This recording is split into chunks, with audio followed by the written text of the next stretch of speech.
Hey people, I'm ZSH Plays. Welcome to the Wetlands. It is DLC release day and we're going to jump straight in with a massive walkthrough habitat for the animal that we've all been waiting for, the capybara. So, brand new DLC, brand new zoo. This is the first zoo we've started on the channel since day one. I am very excited about it. We are in the Everglades in Florida and we're going to be building a wetland zoo to go in this environment, which is very suitable for it. And the first thing that I want to do is build some custom trees. So one of the main features of the Everglades are these bald cypress groves, which is a tree I'd never heard of until I did my research for this zoo. But they are really unique looking. We don't have them in the game, so we're going to need to build them ourselves. So I'm going to be using a load of different pieces along with a couple of trees to build some bald cypresses, and then these are going to go absolutely everywhere on the map to really give it a Florida Everglades kind of feel. I'm using the temperate map because it doesn't have the huge mountains in the background that the tropical map does. One of the features you will definitely not see in the part of Florida where the Everglades are huge mountains. Obviously, being a wetlands, it is pretty flat. Even these hills in the background aren't ideal, but I'm going to do a load of terrain work and some very tall trees, and we're basically going to cover them up.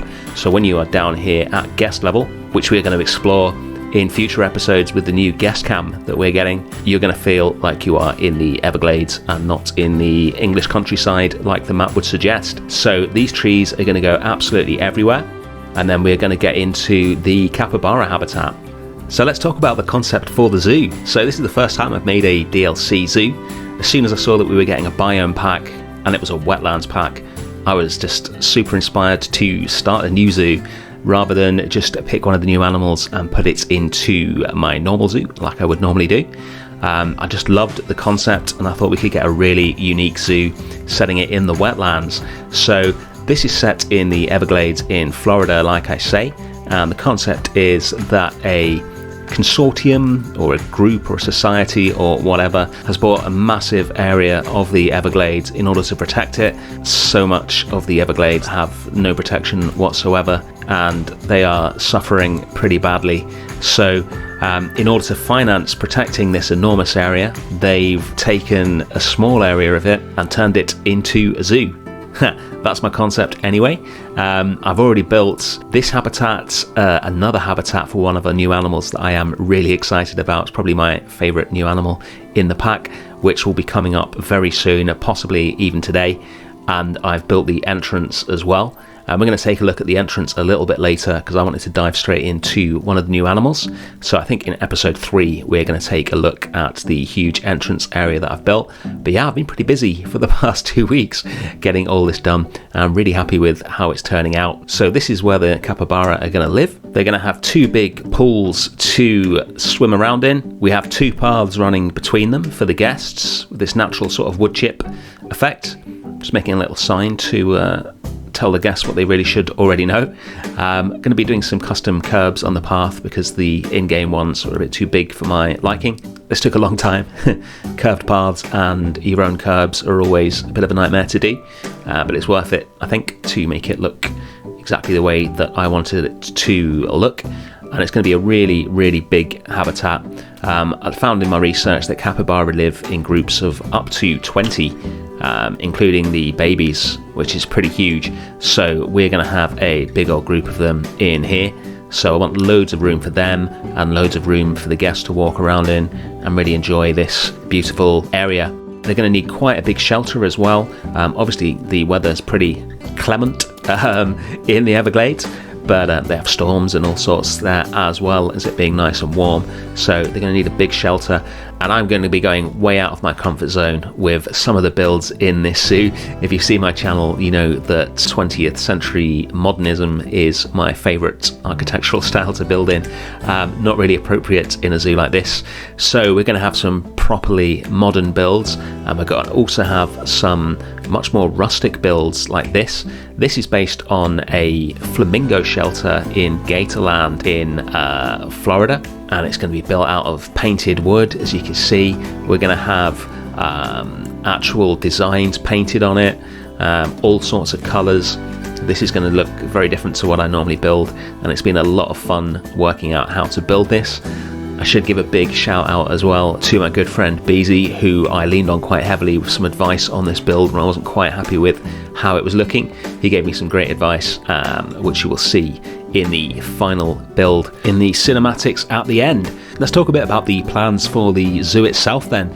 So the wetlands is going to have every single animal from the new DLC in it, of course, and also some of the existing animals that would fit in nicely. I've already got plans for flamingos. Obviously you've got to have flamingos in a zoo, and some of the other animals, maybe the American alligator, would be very fitting. This capybara walkthrough is going to be the second habitat that you get to in the zoo. The first habitat is what we're going to be building in the next episode for the amazing short-clawed otters. And that episode will be out very soon, potentially in a matter of hours, depending on how quickly I can get the otters in there. Back to the build in hand though. So putting some concrete around the bottom to make it look more like it would actually be here, and it isn't just sort of a pile of wooden planks.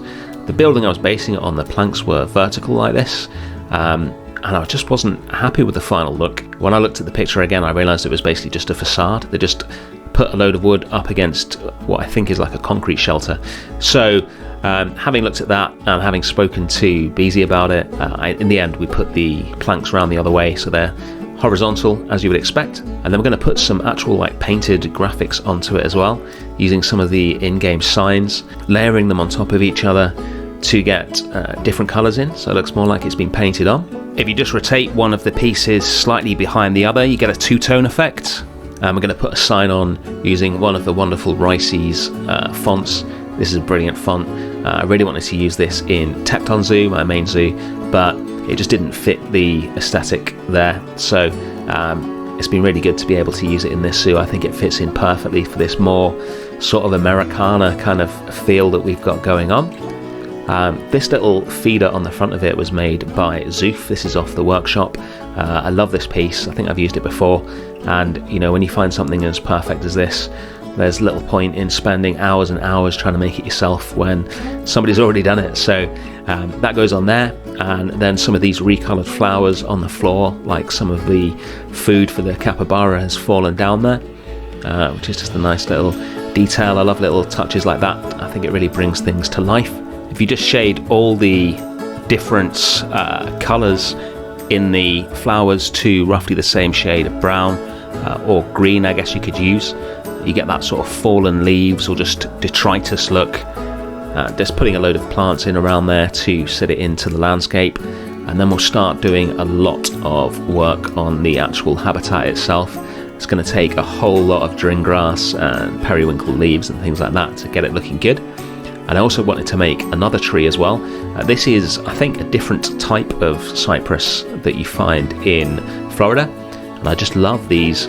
I think they're just the leaves on the tree, or maybe the tree and moss sort of coexist, I'm not sure, but it has all these fronds hanging down.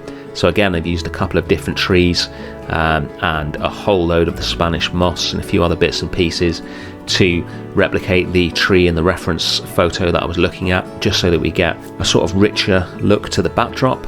Also, these cypress trees, I think they are deciduous trees, but they look a lot like pines, although they have this unique structure at the bottom that I built.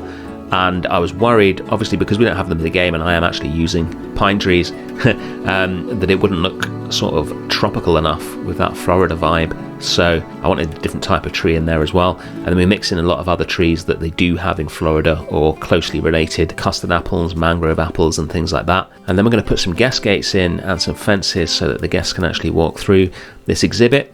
I've never used the guest gates before. I think I tried to put them into Tecton once and just got rid of them because they didn't fit, but they actually look really good here because they really fit the vibe that we're going for in this zoo, which is a lot more natural than normal. If you're a fan of modernism though, don't worry, the entrance building and the next habitat that we're building are going to be a lot more modern looking. I want a real mix in this zoo of high-end designed habitats and then also much more natural looking, really beautiful walk-through habitats like this. Just doing a bit of terrain painting there to suggest a little path where the capybara might walk along. I cannot wait to see them in this habitat. I don't have early access to the DLC, so as I'm building this and as I'm recording this, I've not actually seen them in this habitat yet, but they do have capybara at my local zoo, and this habitat is partly inspired by that habitat, though this one has the advantage of being set in Florida rather than the north of England, so it's a lot more lush foliage and things like that in here, but I've modelled it slightly on that.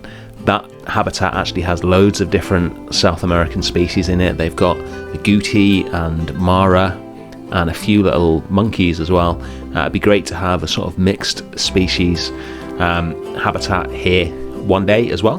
Just putting some custom benches in, just using the aquatic benches and then covering them up with some concrete so they look a bit less themed. They're just a bit too nautical looking for me, those benches, so we'll make some custom ones. But benches are always so much better when the guests can actually use them and you can see them sitting on them.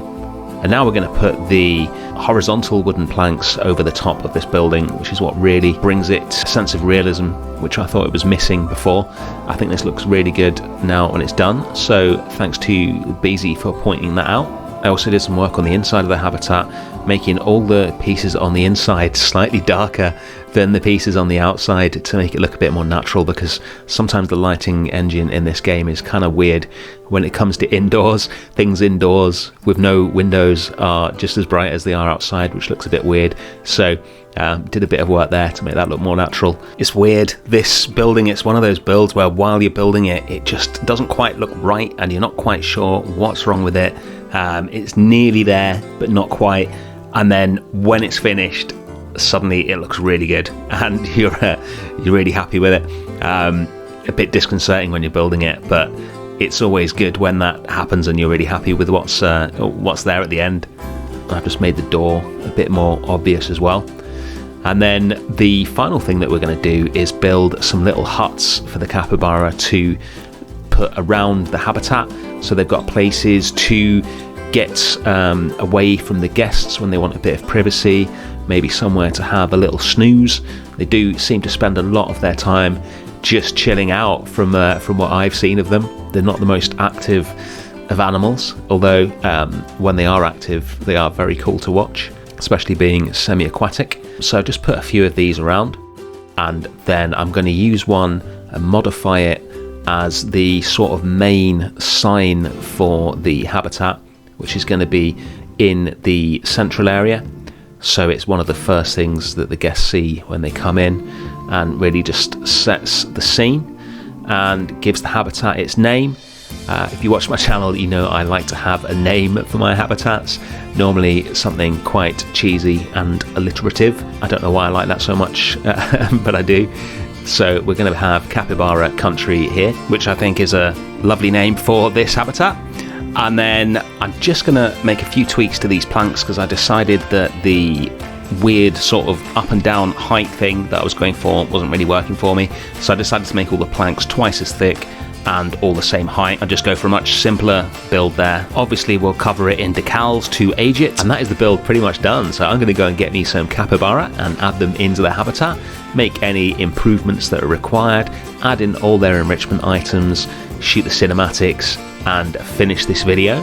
Thank you so much for watching as always. I will see you again very, very soon for episode 2 of The Wetlands, potentially tonight, certainly by tomorrow at the absolute latest. So check that out, and I will see you soon.